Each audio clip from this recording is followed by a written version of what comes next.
اعوذ باللہ من الشیطان الرجیم بسم اللہ الرحمن الرحیم وبہ نستعین۔ محترم ناظرین، السلام علیکم ورحمۃ اللہ وبرکاتہ۔ کربلا کی کہانی امام سجاد کی زبانی کے عنوان سے پروگرام لے کے آپ کی خدمت میں حاضر ہوئے ہیں۔ ناظرین، پچھلے پروگرام میں ہم نے آپ کی خدمت میں یہ عرض کیا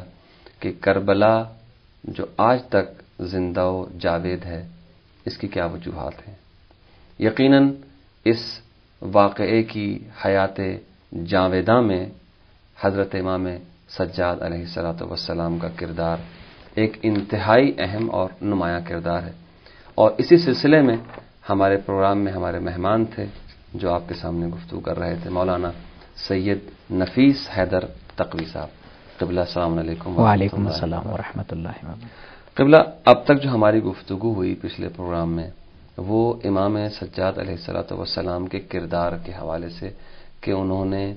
اس واقعہ کو زندہ رکھنے کے لیے سب سے اہم کردار ادا کیا، اور اس کے بعد شاید یوں کہا جائے کہ ان کی پھوپھی جناب زینب کبریٰ سلام اللہ علیہ کا کردار ہے۔ تو دوسرا سوال آج میں اس پروگرام میں یوں آپ کی خدمت میں کرنا چاہتا ہوں کہ امام سجاد علیہ السلام نے اس واقعے کو کس طرح سے زندہ رکھا اور یہ واقعہ کس طرح سے ہم تک پہنچا، یہ میرا سوال ہے۔ اعوذ باللہ من الشیطان الرجیم، بسم اللہ الرحمن الرحیم وبہ نستعین۔ ناظرین محترم، سلام علیکم۔ گزشتہ گفتگو میں جن سوالات کے جوابات دیے گئے تھے ان میں یہ تھا کہ واقعہ کربلا کی جاویدانی کا آغاز کہاں سے ہوا اور کس کے ذریعے ہوا۔ یہ واقعہ کربلا جو ہم تک پہنچا ہے اور آج تک زندہ و جاوید ہے، اس کے 3 مرحلے ہیں۔ پہلا مرحلہ اس واقعے سے آشنا کرانا، دوسرا مرحلہ اس واقعے کو اگلی نسلوں تک پہنچانا، اور تیسرا مسئلہ اس واقعے کا نسلوں میں باقی رہنا، جن میں 2 مرحلے تو امام زین العابدین علیہ السلام نے طے کیے، اور تیسرا مرحلہ ہر دور کے دوستار اہل بیت علیہ السلام کی ذمہ داری بنتا ہے کہ اس واقعے کو کس طرح سے باقی رکھا جائے۔ تو پہلے مرحلے پہ گفتگو ہو چکی ہے کہ یہ پیغام رسانی کا سلسلہ جب علی ابن الحسین علیہ السلام، امام زین العابدین علیہ السلام نے جب اس واقعے کو اسلامی پائیگاہ کے 3 بڑے شہروں میں روشناس کرا دیا، جس میں کوفہ، شام اور مدینہ منورہ آتا ہے، جب یہاں کے لوگوں کو کربلا میں گزرنے والے واقعے سے روشناس کرا دیا، اب مرحلہ آتا ہے کہ اس واقعے کو آئندہ نسلوں میں کس طرح سے منتقل کیا جائے۔ بے شک وہ دور بہت پرآشوب تھا، ایسے دور میں کہ جب کہ بنی ہاشم کے جوان قتل ہو چکے تھے، دوزداران اہل بیت علیہ السلام کی کمی واقع ہو گئی تھی، مال و زر اہل بیت علیہ السلام کے پاس اس قدر نہیں تھا، چونکہ دوزداران اہل بیت کی تعداد بہت کم ہو گئی تھی، لوگ خوف زدہ تھے، لہذا رقوم شریعہ کا اہل بیت کے علیہ السلام کے پاس نہیں پہنچنا، یہ ایک دوسرے زاویے سے کسی بھی مشن کو یا کسی بھی سلسلے کو ختم کرنے کے لیے کافی ہوتا ہے۔ یعنی مالی مسائل بھی بہت سے تھے، اور واقعہ کربلا میں اہل بیت علیہ السلام کا مال و اسباب جو کچھ تھا وہ لوٹ لیا گیا تھا، اور دیگر رقوم شریعہ کو اہل بیت تک نہیں پہنچنے دیا جا رہا تھا، لہٰذا ایک طرف مال سے بھی خالی تھے، دوسری طرف جوانوں سے خالی تھے، تیسری طرف طرفداروں سے خالی تھے، افرادی قوت کی کمی تھی، اہم بنی ہاشم میں عورتوں کا ہجوم تھا، وہ عورتیں جو کربلا سے واپس آئی تھی، اور اس کے علاوہ بھی جو چاہنے والے تھے، سامعین تھے، وہ زیادہ تر خواتین تھیں، چونکہ مرد اپنے قتل ہو جانے سے ڈرتے تھے، خوف زدہ تھے۔ اور ایسے پرآشوب ماحول میں کہ جب کہ امام سجاد علیہ السلام کے زمانے میں یزید جیسا ظالم و جابر بادشاہ، مروان بن حکم، عبد الملک ابن مروان اور ولید بن عبد الملک اور اس کے ساتھ ساتھ حجاج بن یوسف اور عبداللہ ابن زبیر جیسے ظالم و جابر افراد کے زمانے میں امام سید سجاد کا ان تمام مشکلات کے ساتھ جو آپ کے سامنے بیان کی گئیں، عزاداری کو باقی رکھنا اور اگلی نسلوں تک منتقل کرنا واقعہ یہ امام سید سجاد کا ایک معجزہ ہے۔ بالکل، کہ ایسے میں یعنی جب چاروں طرف جاسوسوں کی نظریں امام علیہ الصلوۃ والسلام پہ گڑی ہوئی ہوں اور دوست داروں کی کمی ہو، چاہنے والوں کی کمی ہو، مال و زر کی بھی کمی ہو، اور جاسوس ہر طرف گھیرے ہوئے ہیں، اور ایسے ماحول میں واقعہ کربلا کو زندہ رکھنا اور اس کے پیغام کو لوگوں تک پہنچانا واقعی ایک بہت مشکل کام ہے، اور یہ شاید امام معصوم کے علاوہ اس کو کوئی انجام نہ دے سکتا ہو۔ بے شک حضرت زینب اولیاء مقام کے اور امام زین العابدین علیہ السلام کی مسلسل کوششوں کا نتیجہ ہے جو آج واقع کربلا لوگوں کے درمیان زندہ و جاوید ہے۔ سب سے پہلے امام زین العابدین علیہ السلام نے الہی سہارا جو ان کے آبا و اجداد لیتے آئے ہیں، جب امام فرماتے ہیں کہ جب مصیبتیں چار سمت سے تمہیں گھیر لیں تو ایسے میں دو سمتیں رہ جاتی ہیں، ایک آسمانی سمت اور ایک زمینی سمت۔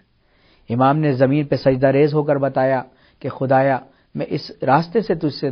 فریاد کر رہا ہوں، اور آسمانی راستوں سے غیبی مدد ہونے لگی۔ امام زین العابدین علیہ السلام نے اپنی پرسوز دعاؤں کے ذریعے لوگوں کو متوجہ کرایا کہ اصل انسان کی خلقت کس لیے ہوئی ہے، اصل انسان کی حقیقت کیا ہے، انسان کو پروردگار عالم نے کس لیے بنایا ہے، اور انسان کو کس کے آگے جھکنا چاہیے۔ یعنی گویا ایک طرح سے اللہ کی کبریائی کو بیان کرنے کے ساتھ ساتھ ظالم و جابر بادشاہوں کی حکومت کا انکار امام کرنا سکھا رہے تھے کہ انسان کو صرف اور صرف اللہ سے ڈرنا چاہیے۔ لہٰذا اپنی دعاؤں میں وہ سوز امام نے بیان فرمایا کہ جس کے ذریعے انسانوں کے دل پسیجنے لگے اور الہی مدد حاصل کرنے کے لیے ان کا توکل بڑھنے لگا۔ دوسرا راستہ جو امام نے اپنایا وہ آپ کا طرز عمل تھا۔ آپ نے اپنی زندگی میں ایسے اعمال انجام دیے، اس طریقے سے اپنے بابا کی مظلومیت کو ثابت کیا کہ جب امام کے سامنے افطار کے لیے کھانا لایا جاتا تھا، پانی لایا جاتا تھا، تو امام زار و قطار گریہ فرماتے تھے،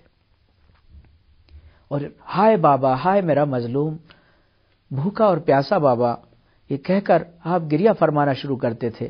جب لوگ سوال کرتے تھے کہ فرزند رسول آپ کھانا کھائیے، تو آپ فرماتے تھے کہ یہی کھانا تھا اور یہی پانی تھا جو میرے بابا پہ بند کر دیا گیا۔ یہاں تک کہ جناب علی اصغر جو 6 ماہ تھے، 6 ماہ کا بچہ بھی اس پانی کے لیے تڑپتا رہا، لیکن آخری وقت تک نام نہاد مسلمانوں نے ان کو پانی نہیں دیا، اور اس کے بعد کھانا کنار پر رکھ دیا جاتا اور ایک مفصل واقع کربلا کا بیان ایسے عمیق جملوں سے شروع ہوتا اور لوگوں کی دہاڑے مار کر رونے پر ختم ہوتا۔ اس کے علاوہ امام جب کبھی بازار میں تشریف لے جاتے اور قصاب کو جب دیکھتے، مدینے کے قصاب کو، کہ وہ جانور کو ذبح کرنے کے لیے لے جا رہا ہے، تو آپ دریافت کرتے کہ بھائی کیا تو نے اس کو پانی پلا دیا ہے؟ تو کہتے فرزند رسول ہم قصاب ہیں، ہم قصائی ہیں، ہم جلاد نہیں ہیں، یہ ہمارا دستور عمل ہے، ہم مسلمان ہیں، ہم ذبح شرعی کے لیے جب جانور کو لے جاتے ہیں تو پہلے اس سے پانی کے لیے اس کو متوجہ ہوتے ہیں کہ پانی پلایا جائے، پیاسا ذبح نہیں کرتے۔ اس کے اس جواب پہ امام زین العابدین زار و قطار گریہ فرماتے تھے۔ تو کہتا تھا فرزند رسول کوئی کوتاہی ہو گئی میرے جواب میں؟ تو فرماتے تھے نہیں،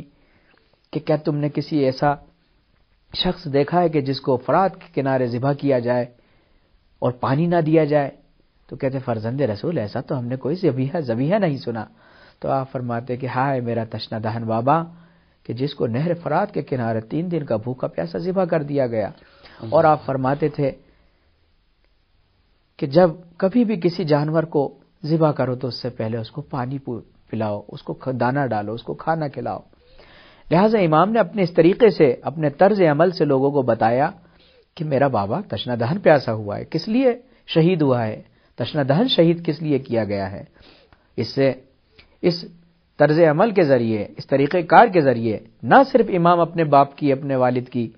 مظلومیت کو بیان فرما رہے ہیں، بلکہ ظالم اور جابر افراد کے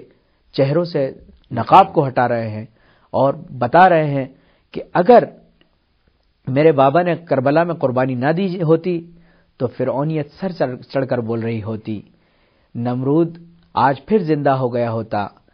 حامان اور شداد کی داستانیں پھر سے دوہرا رہی ہوتی، لیکن میرے مظلوم بابا نے بھوکا پیاسا کربلا میں شہید ہو کر نہ صرف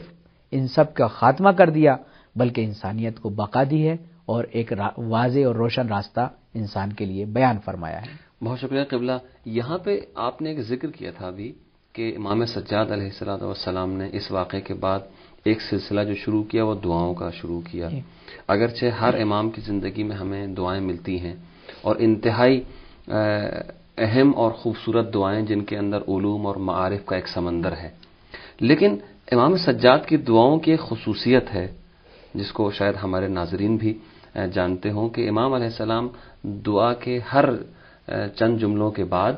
ایک جملہ دہراتے ہیں، بار بار تکرار کرتے ہیں، ریپیٹ کرتے ہیں، اللہم صلی علی محمد و آل محمد۔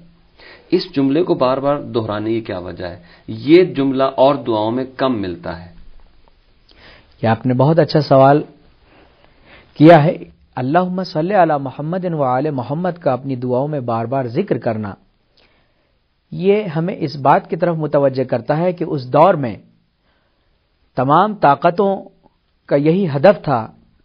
کہ اہل بیت علیہ السلام کی شخصیات اور ان کے کمالات کو ختم کر دیا جائے، لوگوں کے ذہنوں سے ان کی چمک کو ختم کر دیا جائے، لوگوں کے درمیان اہل بیت کے ذکر کو اتنا ختم کر دیا جائے کہ آنے والا زمانہ ائمہ اطہار علیہ السلام کو نہیں پہچان پائے۔ اسی وجہ سے انہوں نے امام کو میدان کربلا میں لے جا کر شہید بھی کیا اور اس کے بعد اہل حرم کو اسیر بھی کیا گیا کہ تاکہ ان کا پیغام آگے نہ پہنچے۔ لیکن امام نے اپنی دعاؤں کے ذریعے لوگوں میں جو انقلاب کی روح پھونکی ہے وہ یہ ہے کہ بار بار بیان فرماتے ہیں کہ کوئی بھی حاجت بغیر آل محمد کے ذکر کے ذریعے پوری نہیں ہو سکتی، چونکہ اگر تم پروردگار عالم کی بارگاہ میں اپنی بات کو بیان کرنا چاہتے ہو، اپنے آپ کو بخشش کروانا چاہتے ہو، تو تمہیں اہل بیت علیہ السلام کا سہارا لینا پڑے گا، چونکہ خداوند عالم نے خود ارشاد فرمایا ہے کہ ان اللہ و ملائکتہ یصلون علی النبی یا ایھا الذین آمنوا صلوا علیہ وسلموا تسلیما۔ یہ آیے وافی ہدایہ ہمیں اس بات کی طرف متوجہ کرتی ہے کہ نہ صرف انسان تو ہیچ پروردگار عالم کہ جس کی پوری کائنات حمد و ثنا کر رہی ہے، کائنات کا ذرہ ذرہ اس کی تعریف کر رہا ہے، جب وہ خود کسی کا ذکر کرتا ہے تو کس طرح کرتا ہے، اور نہ صرف خود کرتا ہے بلکہ اپنے ان معصوم ملائکہ سے بھی ان کا ذکر کرواتا ہے کہ جنہوں نے دین مبین اسلام کو بچانے کے لیے اپنی قربانیاں دی ہیں۔ اس کے بعد امام زین العابدین علیہ السلام نے جو طریقہ کار اس واقعہ کربلا کو ہماری آنے والی نسلوں تک پہنچانے کا اہتمام کیا وہ یہ کیا کہ امام نے غلاموں کو خریدنا شروع کیا۔ لوگوں کو غلام بنا کر لایا کرتے تھے، کوئی ترک سے آتا تھا، کوئی یمن سے آتا تھا۔ جب ان غلاموں کو لایا جاتا تھا تو امام نے اپنے اصحاب سے کہہ رکھا تھا کہ جب بھی کوئی غلام بازار میں بیچنے کے لیے فروخت کے لیے لایا جائے تو ان غلاموں کو تم خرید لینا، اور امام نے اپنا تمام سرمایہ گزاری، اپنا تمام اموال اس بات پہ خرچ کرنا شروع کیا کہ ان غلاموں کو خریدا جائے۔ امام عالی مقام ان غلاموں کو خریدنے کے بعد دنیا کے اس دستور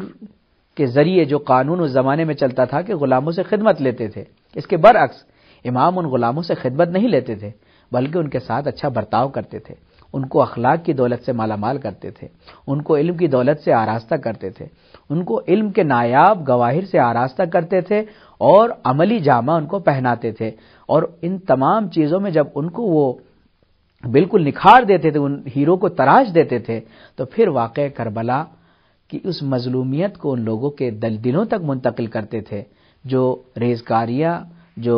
ذرہ بین نگاہ امام کی واقعہ کربلا میں دیکھ رہی تھی، ان پیغامات کو ان غلاموں کے سینوں میں منتقل کرتے تھے اور اس کے بعد انہیں راہ خدا میں آزاد کر دیا کرتے تھے، اور یہی کہتے تھے کہ جہاں بھی جاؤ شاد رہو، آباد رہو، لیکن میرے بابا حسین ابن علی کی مظلومیت کو فراموش نہ کرنا، تمہارا صرف کوئی کام نہیں سوائے اس کے کہ تم جاؤ اور اس واقعہ کربلا میں جو مظلومیت اور جو مصیبتیں ہمارے خاندان پر ڈھائی گئی ہیں ان کا بیان کرو، اور کربلا کے ان دروس کو، وہ نکات جو انشاءاللہ آئندہ جلسات میں آپ کی خدمت میں بیان کیے جائیں گے، ان کے ذریعے دنیا کے کونے کونے میں یہ ارشادات اور اس واقعہ کربلا کو بالکل مجسم کر کے امام نے پیش کیا، اور واقعاً امام زین العابدین علیہ السلام کی ہزاروں قربانیوں کا نتیجہ ہے جو آج یہ واقعہ کربلا زندہ و جاوید ہے۔ امام نے اس دور میں، اس پرآشو ماحول میں، امام کو ایک طرف سے اس واقعہ کربلا کو زندہ بھی رکھنا ہے، اہل بیت کی زندہ فرد کو باقی بھی رکھنا ہے، وہ جوان بنی ہاشم جو باقی رہ گئے تھے ان لوگوں کی زندگی کو بھی باقی رکھنا ہے، اور اس موضع کو، اس مقام کو کہ جو اہل بیت اطہار علیہ السلام کے لیے تھا اس کو باقی رکھنا ہے، تاکہ وہ آماج گاہ بنے حق پسند افراد کی، کہ جب لوگ ظلم کے خلاف آواز اٹھائیں تو ان کو سہارا اور پناہ دینے والا کون ہوگا۔ ان تمام چیزوں کے ساتھ ساتھ امام زین العابدین علیہ السلام نے ان لوگوں کی پشت پناہی کرنا شروع کی، اور انتہائی مظلومیت کے ساتھ، انتہائی صبر و تحمل کے ساتھ، چونکہ امام دیکھ رہے تھے کہ کتنے انقلاب اور شورش یزید اور اس کے بعد امویوں کے خلاف ہوئی، لیکن امام کی دوربین نگاہیں یہ دیکھ رہی تھی کہ اس کا نتیجہ کیا ہونے والا ہے۔ اس شورش کا نتیجہ یہ ہے کہ اہل بیت کی باقی فرد کو بھی قتل کر دیا جائے، بنی ہاشم کے باقی جوانوں کو بھی اس واقعے میں لے کے قتل کر دیا جائے، لہٰذا امام زین العابدین علیہ السلام نے ان شورش میں شرکت کرنے سے گریز کیا۔ یعنی امام نے اپنا دل کو، شورشیں بہانہ تھیں کہ کسی طرح سے امام سجاد کو بھی کھینچ کے اس میدان میں اکھاڑے میں لایا جائے اور اسی بہانے سے انہیں دوبارہ قتل کر دیا شہید کر دیا جائے۔ ٹھیک اسی طرح کے جو پروگرام، جو برنامہ یزید نے امام حسین علیہ السلام کے لیے بنایا تھا کہ جب امام عالی مقام حج کے لیے پہنچے تو حاجیوں کے بحث میں ان کے قاتلوں کو بھیجا تھا کہ جاؤ اور دوران حج امام عالی مقام کو قتل کر دینا، اور اس کے بعد امام کے ساتھ جو لوگ ہیں ان کو امام کے قاتلوں کے عنوان سے گرفتار کر لینا، تاکہ یہ شورش، یہ انقلاب، یہ اصلاح پسندی، یہ سب وہیں کے وہیں ختم ہو جائے۔ لہٰذا امام کی دوربین نگاہیں اپنے بابا کی طرح یہ دیکھ رہی تھی کہ اس واقعے کا نتیجہ کیا ہونے والا ہے، اور اس واقعے کے کچھ علتیں اور کچھ اسباب بھی تھے، کیونکہ اس واقعے اور اس انقلاب کے پیچھے جو مدینے میں ہوا یزید کے خلاف جو واقعہ رونما ہوا اور انقلاب آیا، تو امام جانتے تھے کہ یزید کو ہٹانے کے لیے یہ شورش کی جا رہی ہے۔ امام زبیر کی طرف، عبداللہ ابن زبیر نے اس شورش کو شروع کیا، اس انقلاب کو شروع کیا اور مدینے کے لوگوں کو ساتھ لینا چاہا، لیکن امام زین العابدین علیہ السلام نے یہ جان لیا تھا کہ یہ یزید کو ہٹانے کے لیے یہ کارنامے انجام دیے جا رہے ہیں۔ امام یزید کو نہیں، یزیدیت کو صفحہ ہستی سے مٹانا چاہتے تھے۔ اگر اس وقت امام اس شورش میں شامل ہو جاتے، یزید تو ہٹ جاتا، لیکن اس کی جگہ ظالم و جابر عبداللہ ابن زبیر آ جاتا اور اس میں امام کی تائید بھی اس کے شامل حال ہو جاتی۔ لہٰذا امام عالی مقام نے اس شورش میں شرکت کرنے سے گریز کیا۔ اس کے ذریعے امام نے نہ صرف ایک ظالم کے بعد دوسرے ظالم کو گدی پر، تخت خلافت پر بٹھایا، بلکہ امام نے شرکت نہ کر کے یہ بتا دیا کہ ہمارے نزدیک جس طرح یزید ہے اسی طرح عبداللہ ابن زبیر اور صبح قیامت تک کے وہ ظالم و جابر افراد ہیں کہ جو اسلام کے یہاں خلافت کے عنوان سے آنا چاہتے ہیں۔ لہذا اسلام کی اس تاج تخت خلافت پر اسی انسان کو قبول کرنا امام نے پسند کیا کہ جو اللہ سے ڈرتا ہو، جو انصاف پسند ہو اور تابع اہل بیت علیہ السلام ہو اور پیغمبر اسلام کے بیانات اور ارشادات پر عمل کرتا ہو۔ لہذا امام نے ان شورش اور انقلابات میں شریک ہونے سے گریز کیا۔ ان تمام اس واقعے میں ملتا ہے تاریخ میں کہ امام کا جو بیت الشرف تھا ایک بہترین، حتیٰ کہ دشمنوں کے لیے ایک انتہائی اچھی اور اہم پناہ گاہ کی حیثیت رکھتا تھا، اور بہت سے لوگوں نے لا کے اپنے گھر کے بچوں کو، اپنی خواتین کو لا کے امام علیہ الصلوۃ والسلام کے گھر میں پناہ دی۔ جی یہ بات صحیح ہے کہ امام نے جب یہ شورش اور انقلاب کا سلسلہ چل رہا تھا تو مدینے کے قریب اپنا قیام کیا اپنے اہل و عیال کے ساتھ جا کر، اور وہاں جانے کے بعد اپنے چاہنے والوں کے ساتھ زندگی بسر کرنے لگے، اور حتیٰ کہ جب وقت پڑا اور مروان بن حکم نے پناہ مانگی تو ان لوگوں کو دیکھتے ہوئے کہ انہوں نے ہمارے بابا کو قتل کیا ہے، لہذا اسلام کو ایک ظالم کے بعد دوسرے ظالم سے بچانے کے لیے امام نے بہت ہی دانائی سے کام لیا اور مروان بن حکم کو پناہ دے کر کچھ دنوں کے لیے دوزداران اہل بیت علیہ السلام کو صحیح طرح سے زندگی بسر کرنے کی مہلت دلوائی۔ اس کے بعد خود مروان بن حکم کے خاندان کے 400 خانوادوں کو، 400 فیملیز کو امام نے پناہ دی، جس کی وجہ سے امام نے ایک ایسا کارنامہ کیا کہ دیکھو، اور یہ وہی بات ہے کہ جب حسین بن نمیر نے، جو کہ امام حسین علیہ السلام کے لخت جگر جناب علی اکبر کا قاتل تھا، جب وہ بھوک اور پیاس سے پریشان ہوتا ہوا اپنی جان بچاتا ہوا امام کے اس قیام گاہ کی طرف پہنچا اور جانے سے وہ گھبرانے لگا کہ میں بھوکا پیاسا ہوں۔ لوگوں نے کہا چلو وہاں پہ امام سجاد کھانا دے رہے ہیں، لوگوں کی مدد کر رہے ہیں، تو اس نے وہاں جانے سے گریز کیا۔ تو امام نے اپنے غلام کو بھیجا اور جانے کے بعد کہا کہ جاؤ، ان کا ایک ساتھی وہاں رہ گیا، اس کو بلا کر لاؤ۔ اس نے کہا میں نہیں آ سکتا، تو امام سجاد خود کھانا لے کر اور پانی لے کر پہنچے، اور پہنچنے کے بعد حسین بن نمیر کو کھانا اور پانی دیتے ہیں، وہ اپنا منہ چھپاتا ہے۔ امام فرماتے ہیں کہ تیرے منہ چھپانے کا کوئی فائدہ نہیں، حسین بن نمیر میں تجھے اچھی طرح جانتا ہوں کہ تو میرے بھائی علی اکبر کا قاتل ہے، لیکن تو نے کربلا میں تیرے پاس جو کچھ تھا تو نے دیا، لیکن اہل بیت کے پاس کرامت، شرف اور عزت کے علاوہ کچھ نہیں ہے، لہٰذا یہ سب ہم تمہارے سامنے پیش کر رہے ہیں۔ وہ تمہارا کردار تھا، یہ ہمارا کردار ہے۔ تو امام نے اپنے عمل کے ذریعے سے اس کربلا کو، اس واقعہ کربلا کو لوگوں کے دلوں میں عمیق انداز میں ڈال دیا ہے، صبح قیامت تک بھلائے نہیں بھولا جا سکتا۔ اور عزیزوں، یہ امام سجاد علیہ السلام کا ایک پیغام بھی ہے کہ جو ہر دور کے شعراء، خطباء، مرثیہ خواں، نحا خواں کے لیے ہے کہ آپ اگر میرے بابا کی اس مصیبت کا بیان کرو، واقعہ کربلا کا بیان کرو، تو اس میں آپ ایک ایسی کردار کو ادا کرو کہ گویا تم امام سجاد کی فوج کے سپاہی ہو۔ یقینا آپ کا سپہ سالار آپ سے کیا چاہتا ہے؟ بے شک جو کچھ آج اسلام میں رونقیں باقی ہیں، یہ سب واقعہ کربلا اور قربانی حسین ابن علی کا نتیجہ ہے، ورنہ اسلام کی وہ مقدسات کربلا کے میدان میں گم نام ہو گئے ہوتے،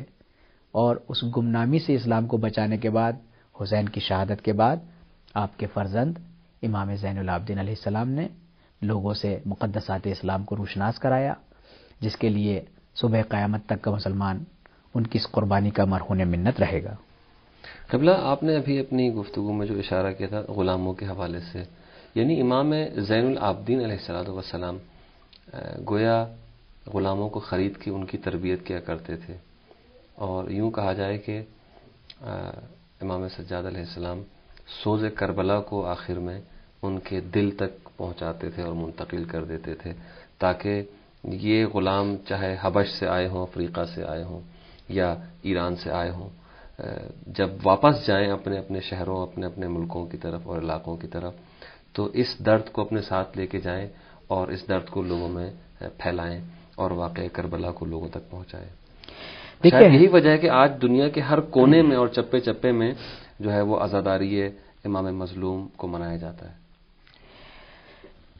دیکھیے، ہر دور میں ہر بادشاہ اپنے کچھ خبر نویسوں کو رکھا کرتے تھے، جن کا کام یہ ہوا کرتا تھا کہ وہ اپنے بیانات، اپنے قلم کے ذریعے اس واقعے کی عکاسی کریں۔ کچھ لوگ خوبصورت جملوں کے ذریعے اس واقعے میں رونق لانا چاہتے تھے، کچھ لوگ اپنے تخیلات کو اس میں شامل کرتے تھے، لیکن آپ نے دیکھا ہوگا کہ دنیا کے کسی بھی کونے میں آپ چلے جائیں، ہر جگہ جہاں پر مجلس عزا ہو رہی ہے، اس میں اگر جناب علی اکبر کی شہادت کا بیان ہوگا تو امام آپ کو ملے گا کہ امام کے اس فرزند کو نیزے سے شہید کیا گیا۔ جناب عباس کی قربانی کا جب آپ کو بیان ملے گا تو ہر قوم، ہر زبان میں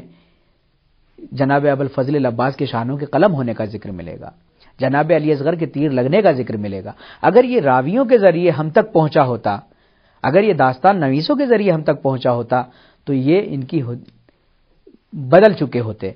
کہ کوئی راوی، چونکہ تاریخ میں ہم اختلاف دیکھتے ہیں کہ کسی نے جناب علی اکبر کی شہادت کو نیزے کے ذریعے بتایا ہوتا، کسی نے تلوار کے ذریعے بتایا ہوتا، کسی نے جو ہے اس کو تیر کے ذریعے بتایا ہوتا، لیکن ان تمام شہدائے کربلا کا ایک ہی طریقے سے پوری دنیا میں بیان ہونا اس بات کی دلیل ہے کہ امام نے مختلف زبان کے غلاموں کو خریدنا شروع کیا تاکہ واقعہ کربلا دنیا کی مختلف زندہ زبانوں میں مجسم ہو سکے، اور اس وارث حقیقی کے بیان کے ذریعے کہ جو اس واقعے کا چشمدید گواہ تھا اور ایک معصوم زبان کے ذریعے، ایک الہی قوت والی زبان کے ذریعے ان لوگوں کے دلوں تک منتقل کیا جا رہا تھا، لہذا آپ کو ہر زبان میں جہاں بھی چلے جائیں واقعہ کربلا کی نوعیت ایک طرح سے ملتی ہے۔ یہ ایک خاص وجہ رہی ہے کہ جس میں امام زین العابدین علیہ السلام نے غلاموں کو خریدا اور اس کارنامے کو انجام دیا۔ اگر صرف عربوں کے ذریعے اس کام کو کیا جاتا تو وہ فکر صرف اور صرف عرب کلچر میں، عرب فرہنگ میں رہ جاتی، اور جو طریقہ وہاں بیان ہوتا ہے اسی میں تک محدود ہو جاتی۔ غلاموں کے ذریعے بہت سی زبانوں میں یہ پیغامات نہیں پہنچ پائے۔ صحیح پہنچ پائے۔ یہاں پہ آخر میں ایک نقطے کی طرف اپنے ناظرین کو متوجہ کرنا چاہتا ہوں، خصوصاً قبلہ جناب نفیس حیدر تقوی صاحب کی زبانی کہ قبلہ میں آپ سے یہ پوچھنا چاہوں گا کہ امام سجاد علیہ السلام واقعہ کربلا کے بعد ان کا جو لقب تھا زین العابدین اور سید سجاد، یہ دو القاب ایسے ہیں کہ جس کا تعلق عبادت سے ہے، عبادت گزاروں کی زینت اور سجدہ کرنے والوں کے سردار۔ یا ایک لقب مجھے تاریخ میں ملتا ہے کہ ذو الصفنات کہا جاتا ہے۔ ذو الصفنات اس شخص کو کہتے ہیں کہ آپ خود بہتر سمجھتے ہیں کہ جس کے گھٹنوں پہ اور جس کی پیشانی پہ کھر بن جایا کرتے ہیں زیادہ سجدہ کرنے کی وجہ سے، اور امام علیہ السلام اسے کچھ عرصے بعد چاقو سے کسی تیز دھار چیز کے ذریعے اس کو کاٹا کرتے تھے۔ تو واقعہ کربلا میں مظالم جو ڈھائے گئے اہل بیت اطہار علیہ السلام پہ، خاندان عصمت و طہارت پر، مردوں پر، عورتوں پر، بچوں پر، اس واقعے کے بعد ایک شخصیت کو اتنا پائیدار دیکھنا جس کے ثبات قدم میں ذرہ برابر بھی کوئی رڑکھڑاہٹ نہ ہو، اور اس کی عبادت اتنی قوی اور طاقتور کہ جب امام علیہ السلام سنا ہے کہ جب نماز کے لیے کھڑے ہوا کرتے تھے تو ان کا بدن درخت کی طرح جو ہے وہ جو درخت طوفان میں گھرا ہوا ہو وہ لرزا کرتا تھا۔ اس حوالے سے میں چاہتا ہوں کہ آپ کچھ ذرا ارشاد فرمائیں۔ اس پرآشوب ماحول میں کہ جب انسان کا ذہن اس بات کو قبول کر چکا تھا کہ یہ تخت خلافت جو ہے کسی طاقتور انسان کا کام ہے، ایسے دور میں امام زین العابدین علیہ السلام اپنے اس طرز عمل سے، اس عبادت گزاری کے ذریعے ایک پیغام لوگوں تک بتانا چاہتے تھے کہ دنیا کی عام حکومتوں کے لحاظ کچھ اور ہوتے ہیں، ان کے معیارات کچھ اور ہوتے ہیں، لیکن اسلامی حکومتوں کے معیار تدین، تقوی اور دینداری ہے، کہ جو شخص تدین اور دینداری سے جتنا قریب ہوگا اسی کے لیے زیب دیتا ہے کہ وہ جانشین رسول بنے۔ بہت شکریہ قبلہ۔ میں بھی ایک جملہ اضافہ کر دینا چاہتا ہوں کہ